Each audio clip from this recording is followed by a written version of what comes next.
अस्सलाम वालेकुम my dear students. आज हम आपके सामने एक नया एक्सपेरिमेंट लेके आ रहे हैं। मैं हूं मंजूर सर और ये मेरे साथ हिलाल सर है। आज हम डिस्कस करने जा रहे हैं mechanism of breathing. Mechanism of breathing में दो स्टेप्स है, इंस्पायरेशन और एक्सपायरेशन। हिलाल सर से आप जानोगे कि इसके पीछे क्या मैकेनिज्म है। जी हिलाल सर। देखिए मंजूर सर, जब भी हम इन दो स्टेप्स की बात कर रहे हैं, एक का नाम है इंस्पायरेशन, दूसरे का नाम है एक्सपायरेशन। इंस्पायरेशन में होता यूं है, जो एयर बाहर होता है, एटमॉस्फेयर की एयर, वो लंग्स के अंदर चला जाता है। और एक्सपायरेशन में यूं होता है कि जो लंग्स में एयर होता है वो बाहर आ जाता है। ठीक। अब हम रीजन देखेंगे कि इंस्पायरेशन तो होती है या एक्सपायरेशन तो होती है, what is the basic mechanism जिसकी वजह से इंस्पायरेशन एक्सपायरेशन होती है। And that all is because of pressure gradient, जो कि एनवायरनमेंट और लंग के अंदर बन जाता है, जिसकी वजह से ये इंस्पायरेशन पार्शियल प्रेशर डिफरेंस होता है। एग्जैक्टली, ओके, प्रेशर डिफरेंस हो जाती है। अब अगर हम इंस्पायरेशन की बात कर लेते हैं, इसमें हम ये याद रखते हैं कि मेन रोल क्या होता है, मसल्स का रहता है। खासकर मैं मसल्स की बात करूंगा, हमारे पास डायफ्राम होता है। डायफ्राम के अलावा जो रिब्स होती है, रिब्स के दरमियान कुछ मसल्स होती है called as external intercostal muscles. Okay sir. अब हो तो यूं है, जो डायफ्राम की मसल्स होती है वो मसल क्या कर लेती है, कंट्रैक्ट हो जाती है। अब कंट्रैक्ट तो हो गया, जो हमारा डायफ्राम होता है वो डोम शेप्ड होता है। जो ये कंट्रैक्ट हो जाती है, ये क्या बन जाता है, फ्लैट बन जाता है। Okay. क्योंकि फ्लैट बन गया, सो डेफिनेटली इसका एरिया के हिसाब से अगर हम देखेंगे इंक्रीज हो जाता है। Point number 1। पॉइंट नंबर 2, जो मैंने बताया कि रिब्स के दरमियान जो एक्सटर्नल इंटरकोस्टल मसल्स होती है वो कंट्रैक्ट हो जाती है। जो वो कंट्रैक्ट हो जाती है, जिसकी वजह से जो हमारी ये रिब्स है या चेस्ट रिब या रिब केज जो है वो ऊपर आ जाता है।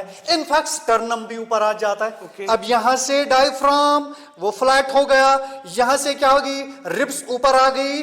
जो थोरेसिक चैम्बर का जो वॉल्यूम होता है वो इंक्रीज हो जाता, यानी इसका एरिया जो है इंक्रीज हो जाता। Point number 1। अब इसके अंदर जो लंग्स है, लंग्स भी क्या हो जाएगी, they will just have a negative pressure inside.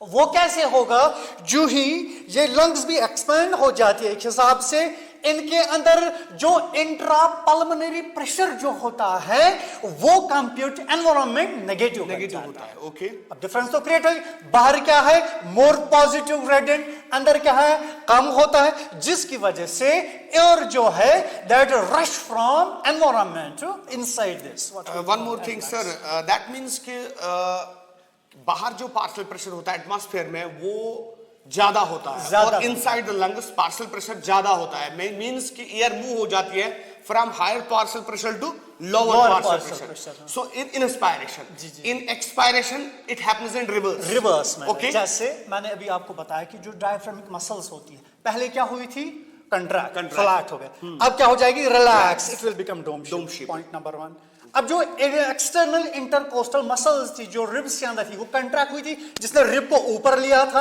अब एक रिलैक्स हो जाती है, जो रिब क्या हो जाती है, वापस आ जाती है। Okay. अब जिसकी वजह से जो थोरेसिक वॉल्यूम, जो चैम्बर, थोरेसिक चैम्बर होता है वो डिक्रीज हो जाता है, जो लंग्स को एक हिसाब से यू कैन से पुश कर लेता है, और जिसकी वजह से लंग्स के ऊपर एक हिसाब से प्रेशर क्रिएट होता है और इंट्रा पल्मोनरी प्रेशर पॉजिटिव बन जाता है compare to the atmosphere. Okay, that means कि हवा के अंदर आने से हमारी थोरेसिक कैविटी जो है, इसका जो प्रेशर है, प्रेशर कम हो जाता है, वॉल्यूम बढ़ जाता है। यानी कि P is inversely proportional to 1/V। Exactly, pressure बढ़ेगा तो वॉल्यूम डिक्रीज हो जाएगा, वॉल्यूम बढ़ेगा तो प्रेशर डिक्रीज हो जाएगा। ओके, ठीक, यही है ना सर? Okay, thank you. हाँ, अब जो ही अब यहाँ इसके अंदर क्या हो गया, प्रेशर ज्यादा लंग के अंदर हो गया क्योंकि मसल्स का इंपैक्ट रहा। अब एनवायरनमेंट में कंपेयर टू द लंग क्या है, नेगेटिव है compare to the lung. Just keep it in your mind. और जिसकी वजह से फ्रॉम लंग्स एयर रश होता है टुवर्ड्स आउटसाइड। अब हम प्रैक्टिकली हम इसको कैसे देखेंगे, दैट विल बी जस्ट मंजूर सर। अगर हम देखेंगे हमारे पास ह्यूमन लंग तो नहीं है, लेकिन हमारे पास एक बेड का लंग है। आप देख सकते हो कि ये लंग हमारे सामने जो है, हम इसको प्रैक्टिकली दिखाएंगे कि जब इसके अंदर हवा जाती है तो ये किस तरह से इन्फ्लेट हो जाता है, और जब हवा बाहर आती है तो ये किस तरह से डिफ्लेट हो जाता है। अब हम प्रैक्टिकली देखेंगे मैकेनिज्म ऑफ ब्रीदिंग, क्योंकि हमारे पास एक ह्यूमन लंग नहीं है, हमने एक बेड का लंग लिया है। तो इसको हम प्रैक्टिकली देखेंगे कि किस तरह से लंग जो है, जब इसके अंदर हवा जाती है तो ये किस तरह से इन्फ्लेट हो जाता है, और जब हवा बाहर जाती है ये किस तरह से डिफ्लेट होता है। ठीक है, तो हम इसको प्रैक्टिकली करेंगे आज आपके सामने। आप देख सकते हो ये मेरे पास लंग्स है, तो मैं इसको ऐसे उठाऊंगा। अब मैं इसके अंदर हवा फूकूंगा, आप देखोगे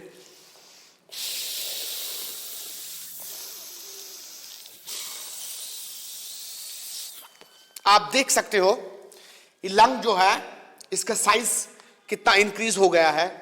तो ये आप मेरे राइट साइड में देख सकते हो, ये राइट लंग है और लेफ्ट साइड में लेफ्ट लंग है। तो आप देख सकते हो कि जब मैं इसको छोड़ूंगा ऑटोमेटिकली हवा जो है वो बाहर आएगी। मैं दोबारा इसके अंदर फिर से हवा फूकूंगा,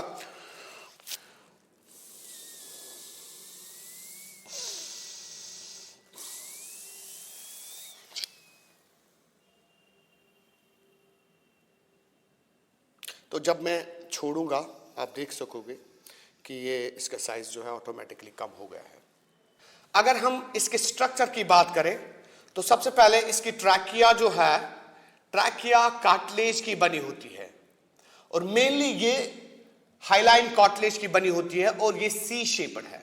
ओके, लंग्स की बात करें तो लंग्स स्पॉन्जी होते हैं, इनका साइज बढ़ जाता है जब इनके अंदर हवा घुस जाती है। जी हिलाल साहब। अब बच्चों से क्वेश्चन ये है, मंजूर सर ने यहाँ पे बताया कि जो ये इसकी ट्रैकिया की बात करेंगे, it's C shaped, on back side यहाँ पे कार्टिलेज कंप्लीट नहीं है, इनकम्प्लीट नहीं, I mean to say complete नहीं है, इनकम्प्लीट है। अब क्वेश्चन आपसे ये है कि ये बैक साइड से कंप्लीट क्यों नहीं है, पॉइंट नंबर 1। अब पॉइंट नंबर 2 ये है कि चूंकि सर ने यहाँ पे बताया जो ट्रैकिया होता है ये बाइफरकेट होता है इनटू 2, दो में बाइफरकेट होता है। एंड आपको ये बताना है what is the point eight which this trachea divides into 2। I hope you understand and you will give the answer. Thank you.